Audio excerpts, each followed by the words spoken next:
স্বাগতম, সুপ্রভাত। দেখুন,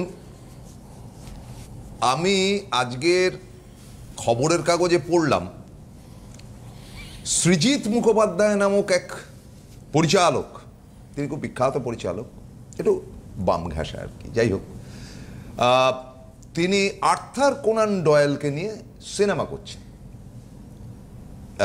আর্থার কোনান ডয়েলকে নিয়ে সিনেমা করার জায়গাটা হচ্ছে শার্লক হোমস ইত্যাদি ইত্যাদি গল্প তুলে ধরছে। তো আমার তখন মনে হলো, আচ্ছা আর্থার কোনান ডয়েল কেন? তার আগে তো শরদিন্দু বন্দ্যোপাধ্যায়কে নিয়ে করা উচিত ছিল, যার ব্যোমকেশ লেখা। ফলে এই ব্যোমকেশ, মানে ব্যোমকেশ তো আমরা জানি কে ব্যোমকেশ, তো সেই জায়গাটা থেকে আমরা বোধহয় আমাদের নিজেদের যে আইডিওলজি এবং আমাদের নিজেদের যে এপিক, যার জন্য সারা বিশ্ব গর্বিত, বলে যে ইন্ডিয়ানরা গর্বিত ওই দুটি সাবজেক্টের জন্য, রামায়ণ মহাভারত। একদম। আর আমরা ওডিসি ইলিয়াডের পেছনে যদি দৌড়াই, আমি বলছি না ওডিসি ইলিয়াডও আমাদের পড়া উচিত, কিন্তু তার আগে তো রামায়ণ মহাভারত পড়ব। এবং আমার কেন মনে হয়েছে, ধরুন আমি যে খুব একটা ভয়ঙ্কর রকম সারাদিন ঠাকুর দেবতা করি তা না, কিন্তু আমার কাছে একটা অসাধারণ চরিত্র মনে হয়েছে, যাকে নিয়ে ভাবতে হবে এবং থিসিসের পর থিসিস লিখে যাবে মানুষ, কিন্তু শেষ হবে না। তার নাম শ্রীকৃষ্ণ।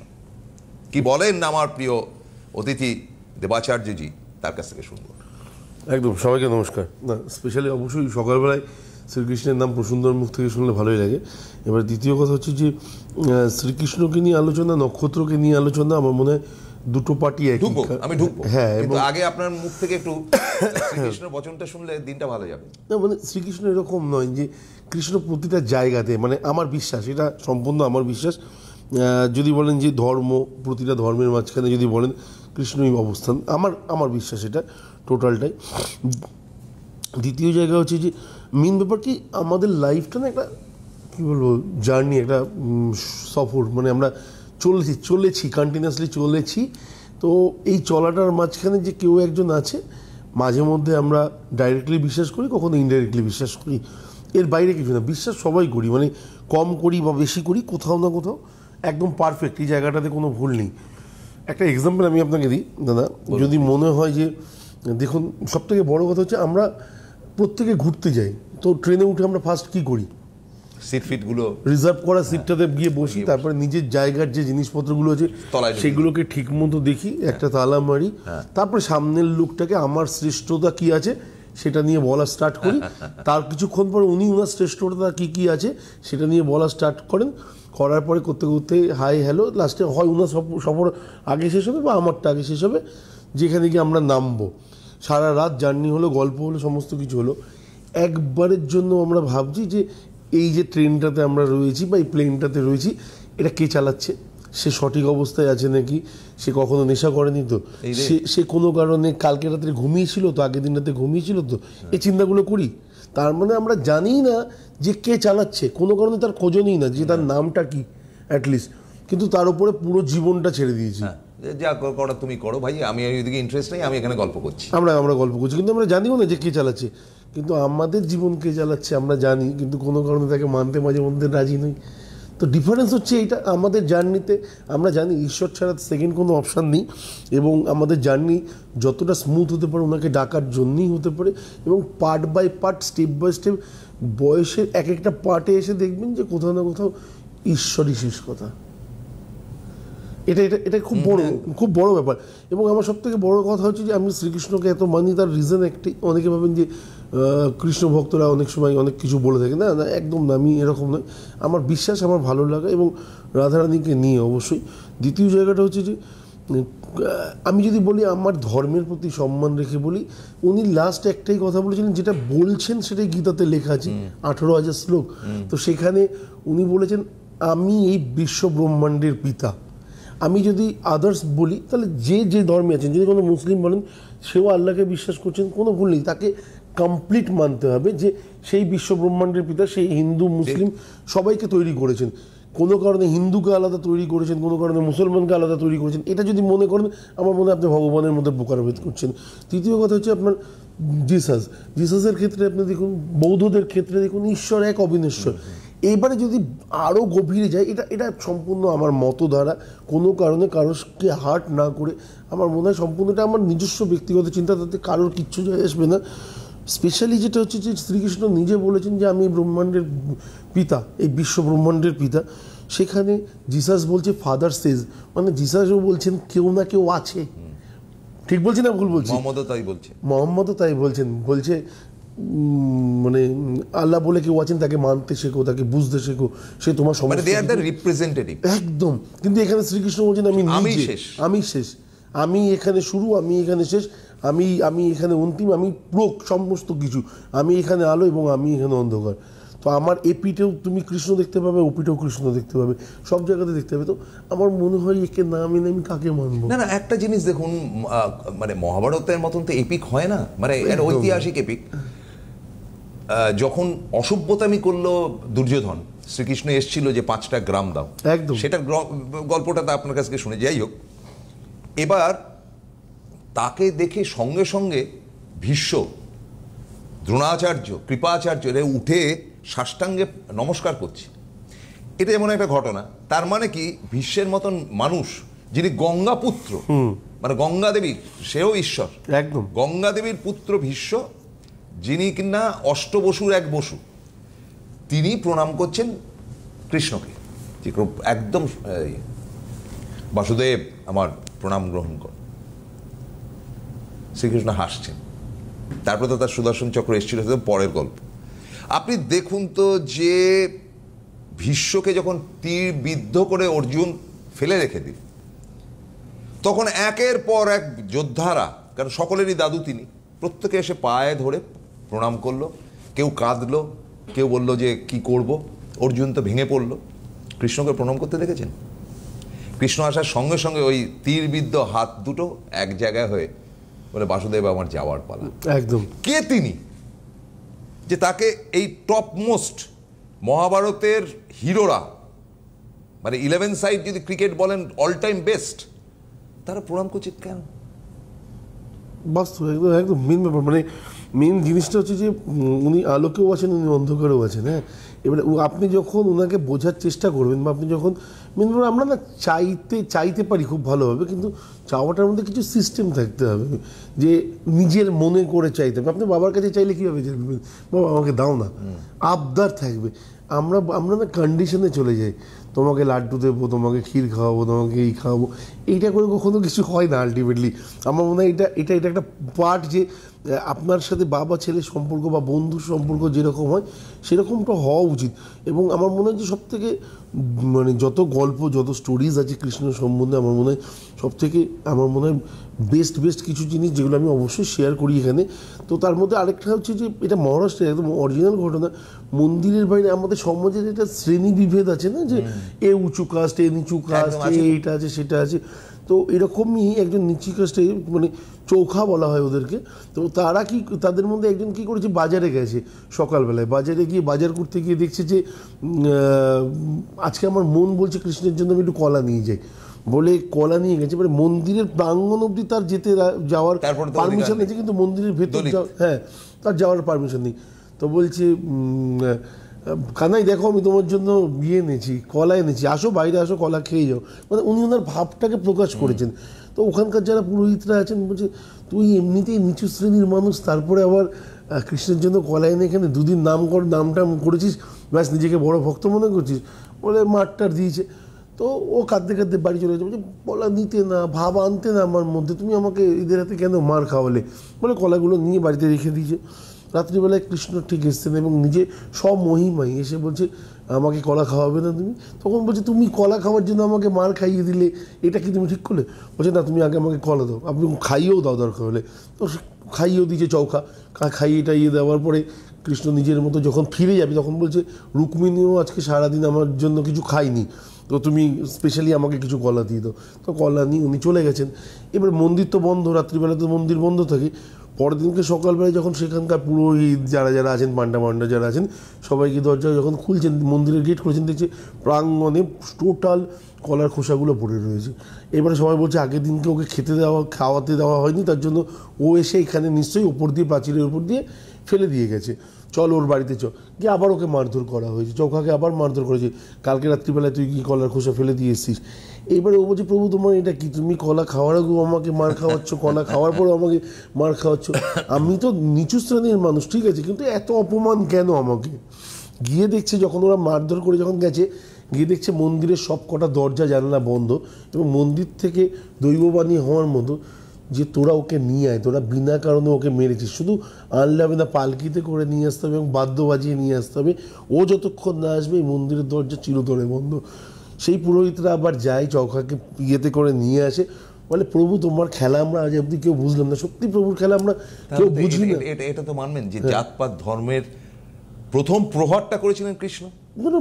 আপনি দেখুন, আপনি ব্রাহ্মণ পণ্ডিত, হ্যাঁ, এবং আপনার প্রচুর ভক্তবৃন্দ আছে, এটা আমি মেনে নিয়েও বলছি, তাহলে মানে আপনি অনেক উদারচেতা, আপনার সবার সঙ্গে মেশা। আমি আমি আমি ব্রাহ্মণ বলে কখনো না না, কিন্তু আমি জানি যে আপনি চক্রবর্তী ব্রাহ্মণ, মানে ভট্টাচ, সরি, এবং আপনি পৌরোহিত্য জানেন, মানে পুজোর কাজ জানেন, এবং করবার অধিকার আপনি প্রাপ্ত। দীপান্বিতা অমাবস্যার টোটাল যোগ্যটা আমার হাতে আছে।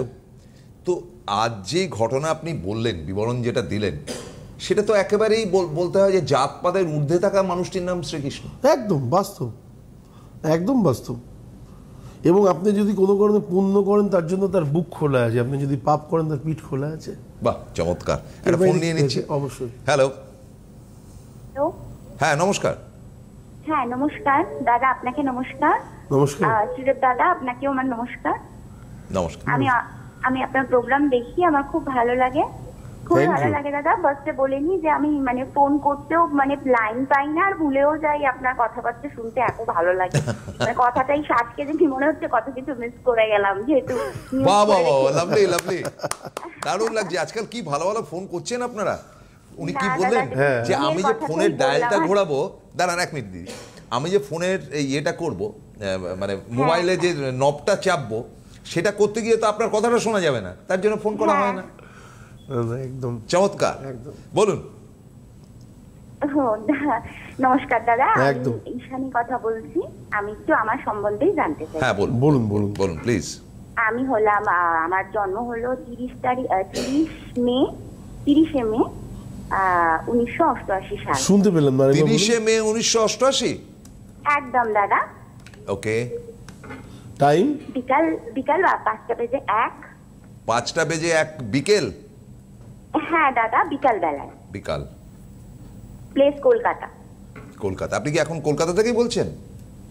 আমি কলকাতা থেকেই বলছি। চমৎকার। আধুনিক মহিলা, তার বিবরণ কোনো সন্দেহাতীত ভাবে যে ফোনটা যে আমি ডায়াল করব, ডায়ালে আঙুল দেবো, তাহলে তো আপনার ডায়ালগ শোনা যাবে না। চমৎকার। এটা মানে one of the best material. সোমবার জন্ম ছিল তো? হ্যাঁ দাদা। আচ্ছা, রাশি হচ্ছে বৃশ্চিক, তুলা লগ্ন জানা আছে? বৃশ্চিক রাশিটা জানি। আচ্ছা, তুলা লগ্ন, তুলা লগ্ন, দেবাড়িগণ। ওকে। বকরি হচ্ছে শুক্র এবং বকরি হচ্ছে শনি, দুটো গ্রহ হচ্ছে এখানে বকরি। বাকি আচ্ছা, লগ্নের সপ্তমে বৃহস্পতি, অনেস্টি অবশ্যই আপনার মধ্যে থাকবে। মঙ্গল রাহু একত্রে রয়েছে, স্পষ্ট বক্তা, অনেক সময় স্পষ্ট সত্য কথা মুখের উপর বলার প্রবণতা রাখেন, কিন্তু সত্য সবসময় অপ্রিয়, যে কারণে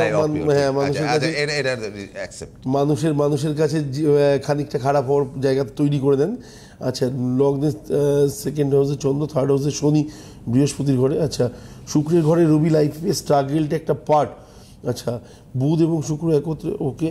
এদিকে হচ্ছে একাদশ ঘরে কেতু, ওকে। সঞ্চয়ের জায়গাটা বা অ্যাসেট রিলেটেড যে জায়গাগুলো রয়েছে সেখানে কোথাও না কোথাও শুক্র তো বকরি,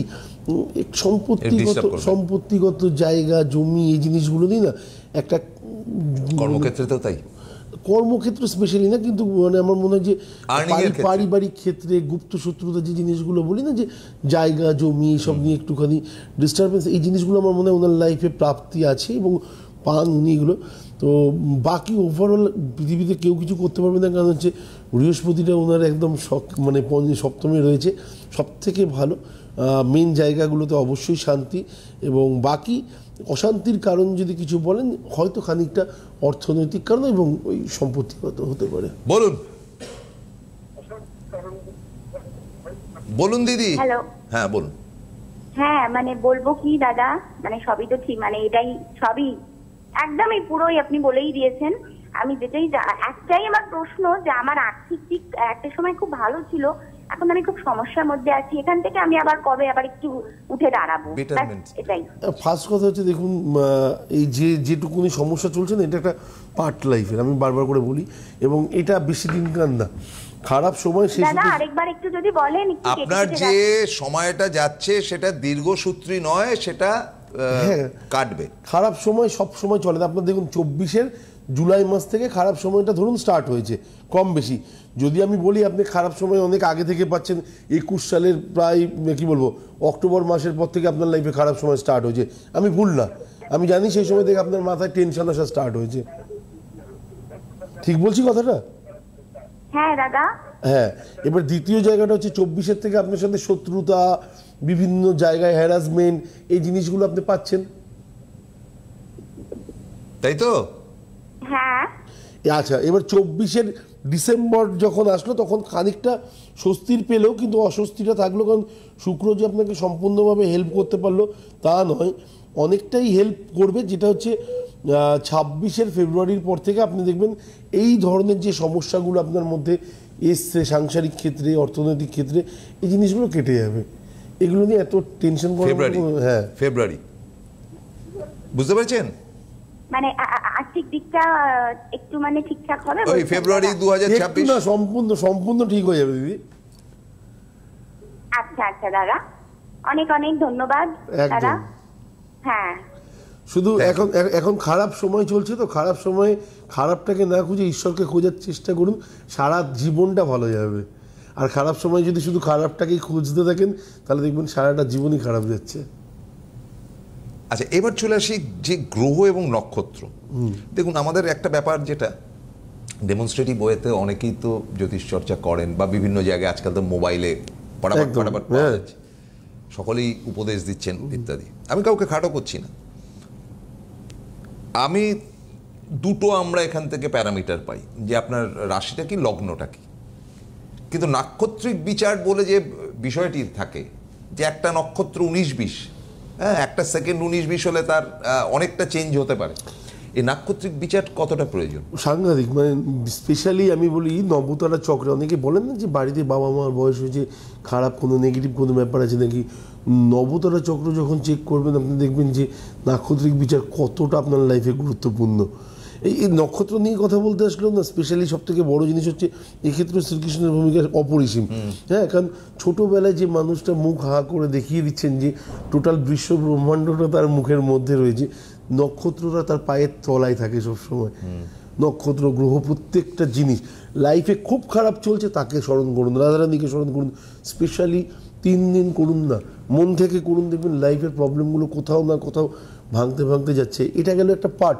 দ্বিতীয় জায়গা হচ্ছে আমরা কিছুতেই যদি কোনো কিছুতেই একটু খারাপ হয়, আমরা দৌড়াতে কী করি, দেবাচার্য আছে গেলাম, বা আদার্স কোনো দাদা আছে তার কাছে গেলাম, এবারে এ তো লোকাল, এ তো এর থেকেও দামি কী আছে তার কাছে যেতে হবে, এটা হচ্ছে আমরা কিছু পয়সা কালেক্ট করি তার কাছে যাব।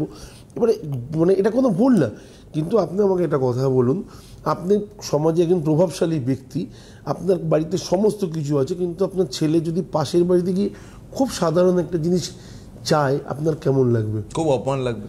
তো ভগবানেরও ঠিক তেমনি লাগে। ভগবান বলে, আরে আমি তো আছি, আমার কাছে চা না, একবার চেয়ে দেখ আমি দিই কি না, তো আমার হাতে রয়েছে, তুই আমার কাছে চাইছিস না। ওরা তোকে লাইফের জায়গাটা হয়তো দেখাতে পারবে, বাকিটা তো আমি দেখাবো। তো এটা পার্ট লাইফের। আমি আমার নিজেকে দিয়েও আমি বোঝাই যে সবসময় যে না দেবাচার্যদাই সঠিক এরকমটা নয়, কিন্তু বাস্তব যেটা হচ্ছে যে দেবাচার্যদার লাইফে বা বাকি যারা আছেন প্রত্যেকে আপনাকে লাইফের দিশা ঠিক করে দিতে পারেন, একটা পার্ট ঠিক করে দিতে পারেন, যে জায়গাটা আপনাকে হেল্প করতে পারে, এটা জরুরি। এবং আপনার লাইফের মার্গদর্শন যদি আপনি বলেন কী করে করতে পারবেন, এটা আজকের ডেটে খুব মানে কী বলবো, অত্যন্ত জরুরি একটা পার্ট। এই যে নাক্ষত্রিক বিচারটা আসলো, নক্ষত্র কোথা থেকে আসলো, যতক্ষণ না পর্যন্ত তার কারো কথা আপনার মধ্যে এসে কাজ করবে ততক্ষণ আপনার কাছে এগুলোর কোনো মাইনে ভ্যালুলেস একদম। আমার যে কথাগুলো মনে হবে যে ভদ্রলোক একই কথা বলছে, রোজ একই কথা বলছে, না কিছু এমন জিনিস আছে যেগুলো বিশ্বাসের মিলাই বস্তু তর্কে বহু দূর। তো প্রতিটা গ্রহ, প্রতিটা নক্ষত্র তাদের নিজস্ব সাবলীলতা রয়েছে, একটা জায়গা রয়েছে, একটা পার্ট রয়েছে, সেটাকে গুরুত্ব দিতে হবে। সেটা কতটা শক্তিশালী, সেটা কতটা গুরুত্বপূর্ণ, সেটা জানার দরকার থাকতেই পারে। কারণ আমি মনুষ্য জীবন, আমার মধ্যে যদি আমি যদি সেই কৌতূহলটা না থাকে, কৌতূহল যেমন ভগবানের প্রতি থাকবে, কৌতূহল তেমনি এই পার্টেও থাকা উচিত। তা নাহলে আপনি বিশ্বব্রহ্মাণ্ডকে জানবেন কী করে? কে কখন রাজ করছে পৃথিবীর বুকে, আপনাকে জানতে গেলে এই জিনিসটা জানতেই হবে, ঠিক কিনা? এবং এই একই সাথে আরও একটি ব্যাপার যে আমরা সারাদিনে তো বহু কাজ করি, খুব ব্যস্ত মানুষ। সকালবেলা ঘুম থেকে উঠে পত্রিকা পড়তে পড়তে আরে এই হলো ওই হলো, দেখুন ব্যস্ত মানুষ কিন্তু। তার মধ্যে খবর কাগজটা পড়ছি, মোবাইলটা ঘাটলাম, হোয়াটসঅ্যাপ কী এসছে, ফেসবুকে কী কী গেল। তো এই যে বিশাল সময়ের মধ্যে একবারও কি আমার মনে হয়েছে যে আমার সময়টা ভালো যাচ্ছে কিংবা খুব খারাপ যাচ্ছে? দুটোর মধ্যে একটা, দেবাচার্য আসলে ফোন করা যাবে, এই লাইন পাই না, এগুলো বাদ দিয়ে তাহলে আমি ডাইরেক্ট ওই মানুষটার সঙ্গে একটুখানি মেন্টাল কানেকশন করছি না কেন? একদম। তো এই জিনিসগুলো সত্যি দরকার। গতকাল আপনি জানেন আমি এখান থেকে বেরিয়ে অ্যাপেলোতে গেছিলাম, অ্যাপেলোতে অনেকক্ষণ টাইম ছিলাম। সব থেকে ভালো লাগলো ওখানে বসে আমি ডাক্তারের সাথে কথা বলার জন্য কাগজপত্র তৈরি করছিলাম। আমার এক বন্ধু ভর্তি হয়েছে, তো তাকে দেখার জন্যই গেছিলাম স্পেশালি। তো ওখানে একজন ভদ্রমহিলা আসলেন, এত অপূর্ব, খুব সুন্দরভাবে আসতে করেছে, বললেন শ্রীদেব না? হ্যাঁ, আপনার প্রোগ্রাম রোজ দেখি। মানে এটাও আমার কাছে মনে হলো একটা বড় পাওনা, উনি চিনতে পেরেছেন। ওনারা হয়তো অসুস্থ পিতাকে বাবাকে নিয়ে গেছেন, তা সত্ত্বেও খানিকটা সময় বার করে এসেছেন।